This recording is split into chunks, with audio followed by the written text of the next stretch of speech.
Good morning, everybody. Thank you for joining the Dr. Ira Show again here on I Worship 96. As you all know, this month we are focusing on the fathers and moving forward with fatherhood. And this morning's guest is someone that I have seen grow over the years to a phenomenal husband, father, and entrepreneur. George Dobbins, he's a 14-year owner of CrossFit Dover, former strength coach for semi-pro hockey team, state weightlifting record holder, owner of your own day coaching, specializing working with men and fathers, husband to Brooke and father to 8-year-old Bingham Dobbins. So, without any delay this morning, I Worship 96 family, please help me welcome world renowned weightlifter, entrepreneur, Mr. George Dobbins. Good morning. How are you? Good morning. All right. Thank you so much for that very generous welcome and introduction. It really is true. You're a phenomenal person. So I know we always start off with a biography or something of the sort of who the person is, but I always like to ask this question: Who is George Dobbins? Man, I am the son of the Most High. So that's Mhm. first and foremost. My my my walk in my faith is certainly number one for me, and it is a huge priority in my life and something that I'm able to share with my family and those that are within my circle and those that I have the opportunity to encounter. So certainly, son of the Most High. George is a uh, is a husband. I'm a father, um, and from there, I like to consider myself someone that's impactful, somebody that's can help move the needle forward for those that are looking for help, looking for direction. Wow, that was awesome. Just a testament to who you are.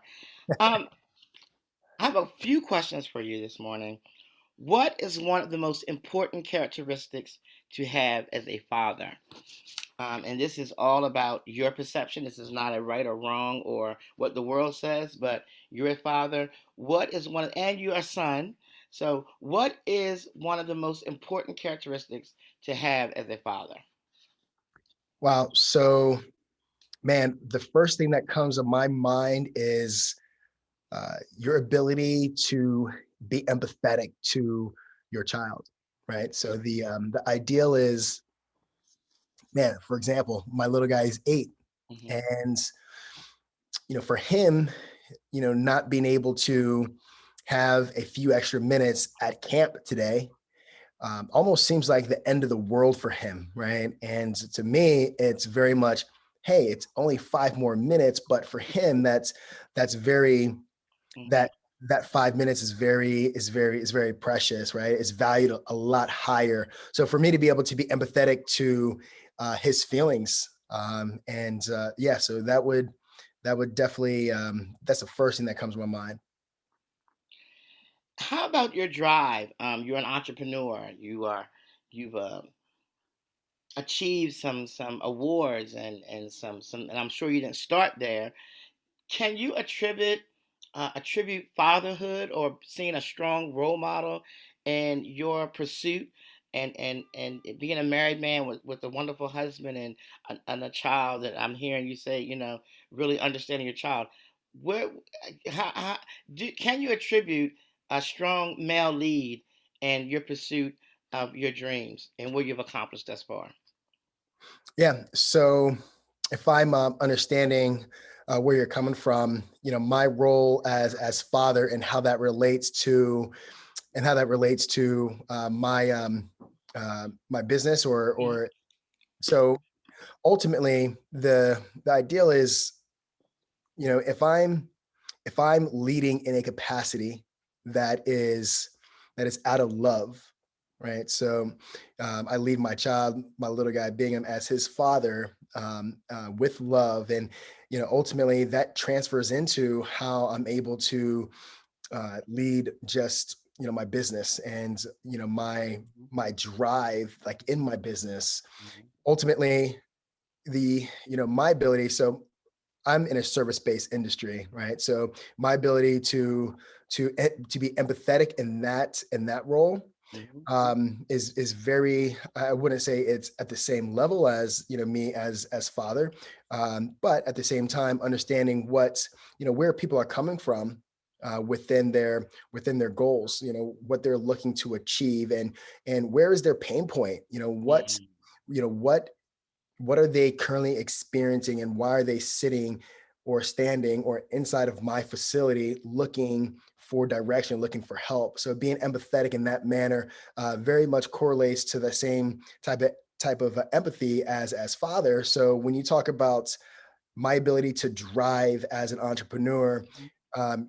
the thought is, man, I really can't be empathetic to the situation if love is absent, right? So um, Mhm. yeah, I mean, that's definitely the approach that really drives me.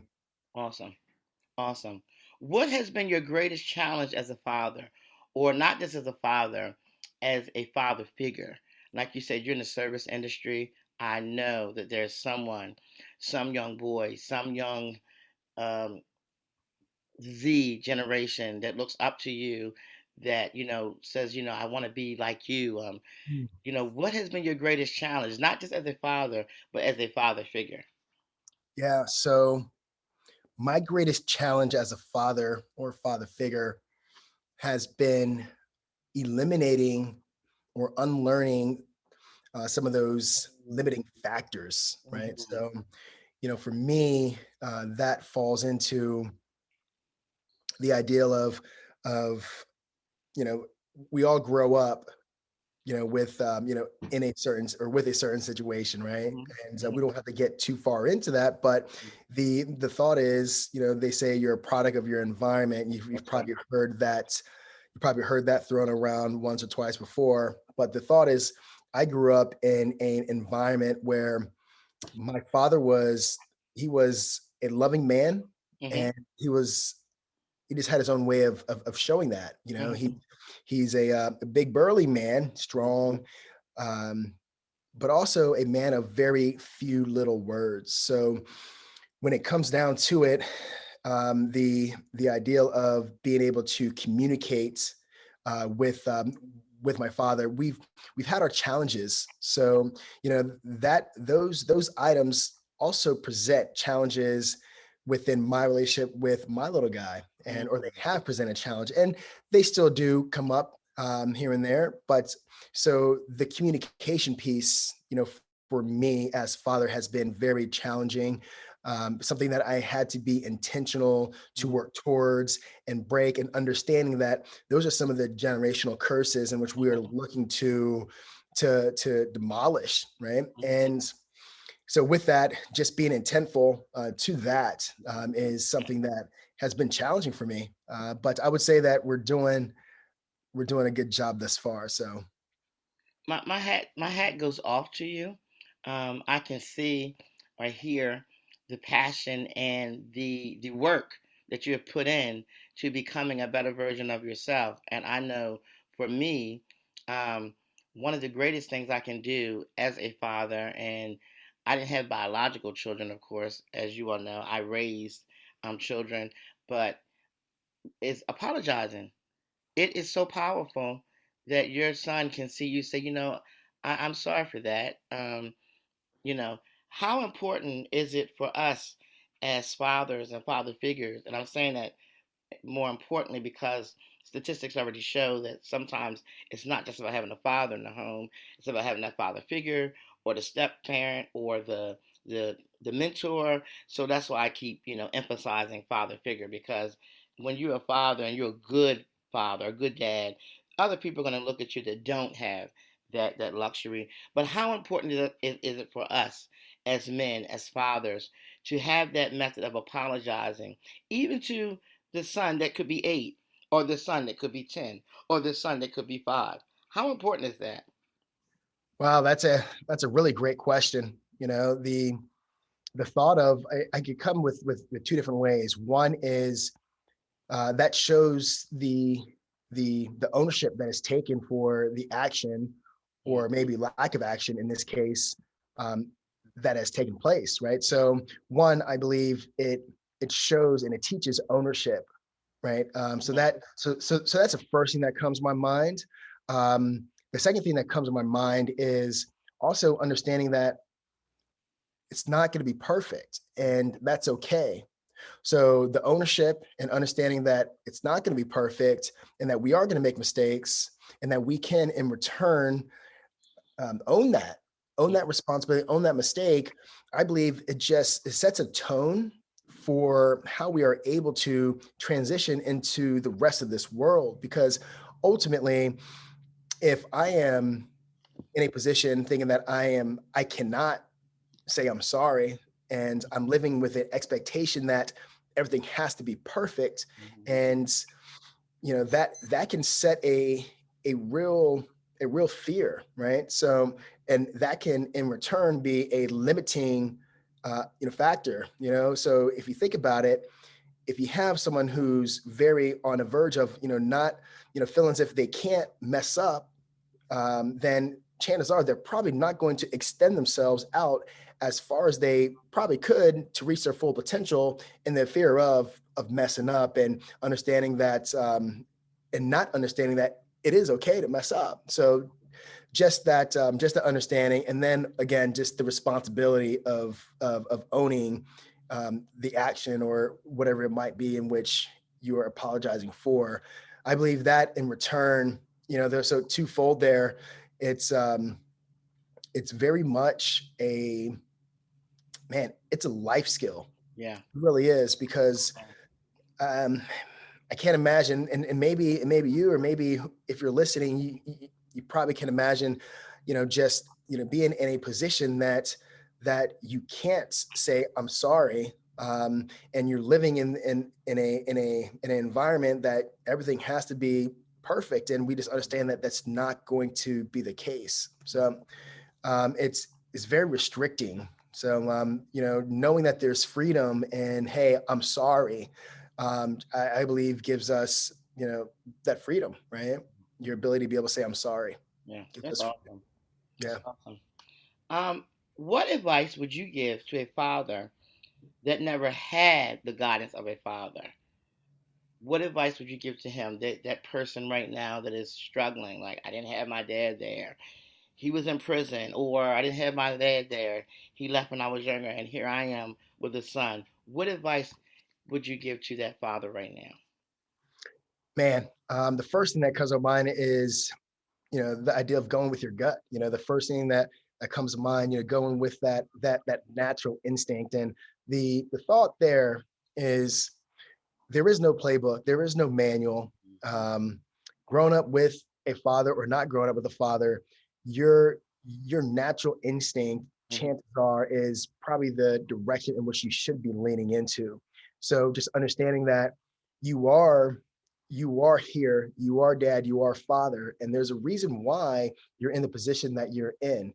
You have a purpose, and that purpose is for you to lead this young young guy or young boy, young girl, and there is nobody better suited to do that than you, right?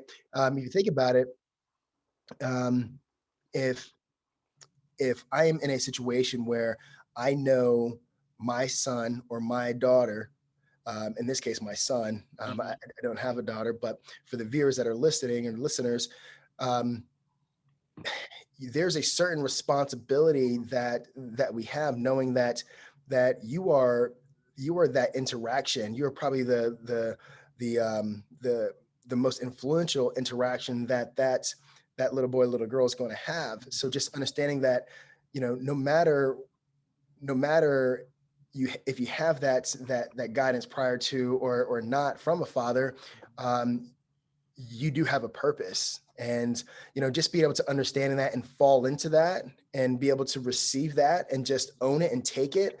I believe that can't be taken away from you. So you're it's going to take some walking into, in order to in order to really just live that out. Wow. You're an awesome host. You're an awesome host. You're hosting better than I am.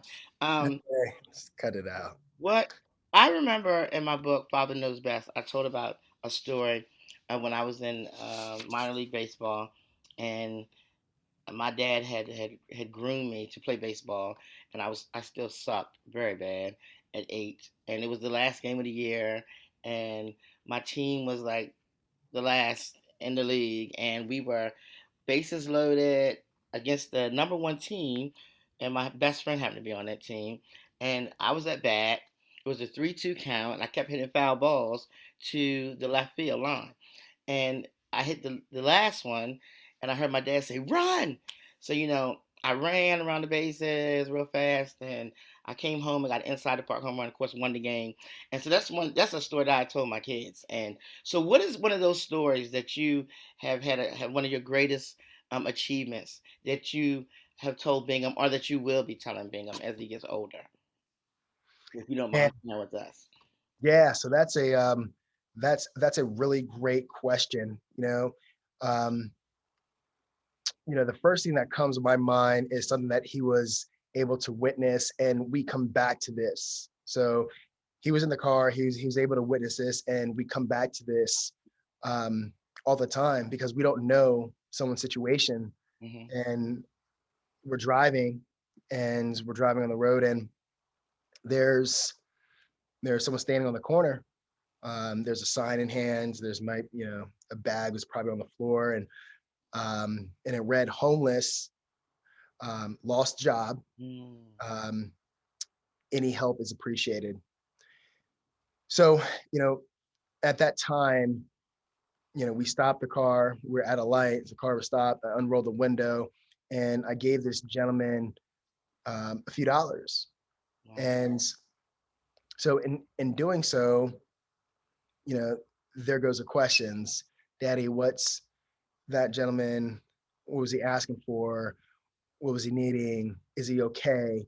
And ultimately, it came to a point where I said, Bingham, this is, we don't know his situation, right? And in my head, and I'm sure most of us that are listening probably experienced this before, Hmm. where we've come to that situation before, and you know we may question their position and their situation and what they're experiencing at this time, but it's really not for us to be able to decide that. It's not for us to be able to to decide that. So I, in return, extended some grace to this gentleman and gave him a few dollars.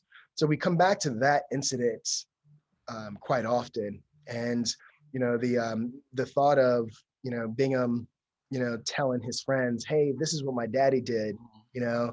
So that has stuck with us, and that's something that we would continue to share. So that's so Wow. that's that's a moment, that's a moment. It may not have been, and we've had moments, or I've had moments in my life that you know they're they've been some really profound moments. Hmm. Um, but to this point, relating to my 8-year-old and be able to get onto his level for him to understand, Mm. that is something that we currently have shared with him, and we currently come back to is we don't know everybody's situation. Mm-mm. Mm-mm. Love it, love it, love it. That non-judgmental. I believe in the golden rule. Over these last couple of years, I've been privileged and blessed to be able to have a mentor that is in the world civility, and I've learned about just not just being in Dover or Sussex County or Delaware, but there are people who are so less fortunate than us, over the globe. And some instances, um, some problems are worldwide. It's not just with us. And I just love the fact that you're showing your son that, you know, that non-judgmental and how you can help. And so I applaud you again. We really need fathers like you. We're coming to a close, unfortunately. But what's next? Well, what what inspired you to specifically um, specialize your coaching with men?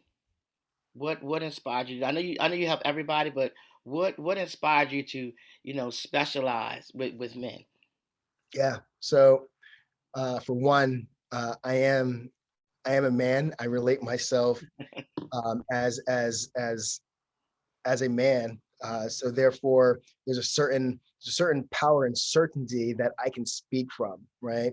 But it goes even deeper than that, Ira. So the the the father wound, right? So I Mm-hmm. mentioned my father and my relationship with him, and understanding that he was a he had his own way of showing his love, right? And he really showed his love out of the sacrifice. He had that sacrificial love, and I mean that because he had six children, right? I'm one of six. You know, my mother spent a lot of time traveling back and forth from New Jersey to Delaware, New Jersey to Delaware for work. So there was a point where my dad was very much a almost almost almost a single parent in the household.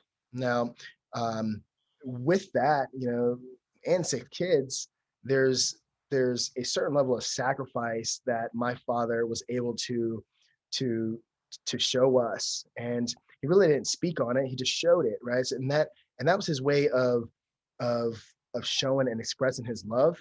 And I mentioned earlier, he's a man of very few little words. So when it came down to it, you know, there's, and I mentioned like a father wound, you know, there's, and I say that in a manner that there was certain things that I wish I would have received as that young boy transitioning to be that young man. Mm-hmm. And you know, if we talk about it even further, you know, we're looking at, you know, maybe just the confirmation, hey, you have what it takes, Mm-hmm. right? You're ready to be a Mm-hmm. man, right? You're ready for that transition. Mm-hmm. You know, all the way to just the validation, you know, throughout my time as a young boy. There are certain pieces that are missed when that communication isn't quite prevalent. And with that, that stayed with me, right? That stayed with me. Mm-hmm. Now I will tell you, to this day, you know, my father and I, we have a our communication continues to expand, and um, it's definitely in a manner that is quite different from when I was that young boy. Mm-hmm. So a lot of my direction has come from just what I've experienced, and what I still, you know, feel at times. And so if I can do anything to help fathers eliminate some of those limiting factors Mm-hmm. that we may have, whether we have labeled to ourselves, Mm-hmm. whether labels that have been given to us, Yeah. whether it's, you know, just things that have, you know, transpired, and you know, maybe we're in a position that we're not happy with, you know, who we are, and understanding that I want to be able to provide that much more for my family, for my children. And it all starts by changing you, right? So Mm-hmm.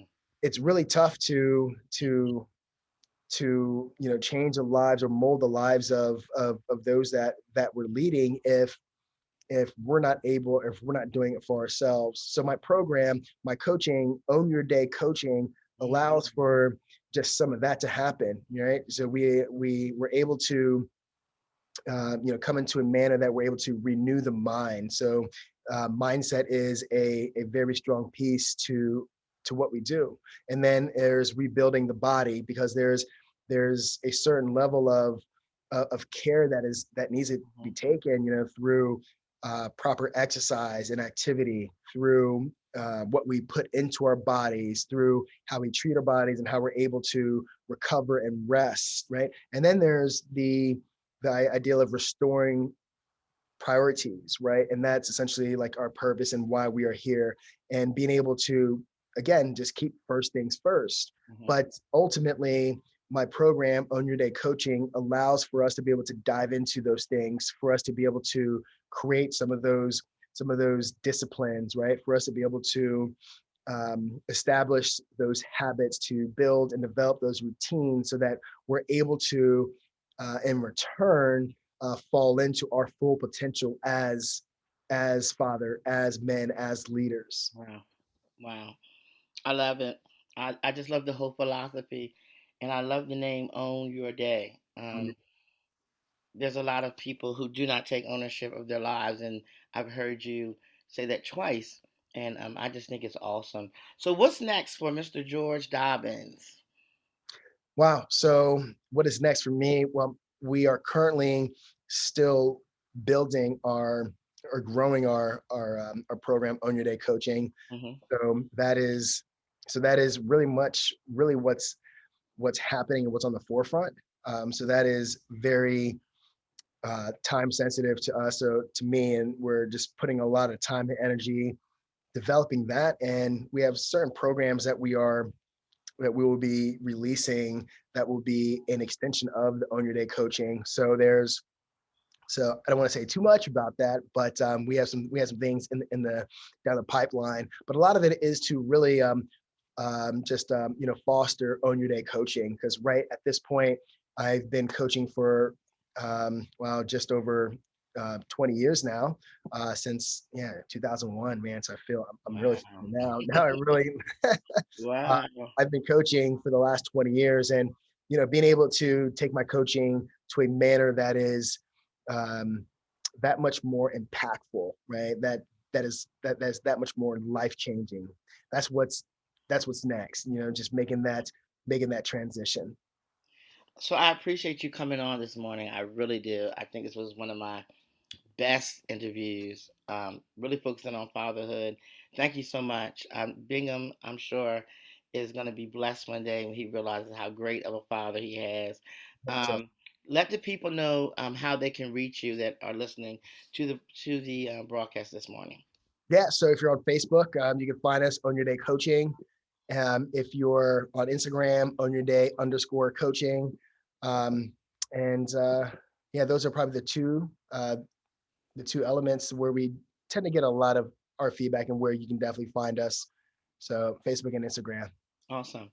So again, you have listened to the amazing Mr. George Dobbins with Own Your Day Coaching and a full father and husband. And I think he is an awesome, awesome global leader. So thank you again for coming on this morning, Mr. Dobbins. Absolutely. Thank you for having me. And I appreciate the time and the energy for you to be able to get us together and do this. Thank you so much. You have listened to the Dr. Irish Show again here on I Worship 96. Next week, we'll be here at 9 o'clock a.m. Don't forget, everyone, tomorrow will be Father's Day. Love on your father, give a father a card, do something special, just like it's Mother's Day. So we honor every man and every father that's holding it down and encouraging his son and being that leader, because they see you before they hear you.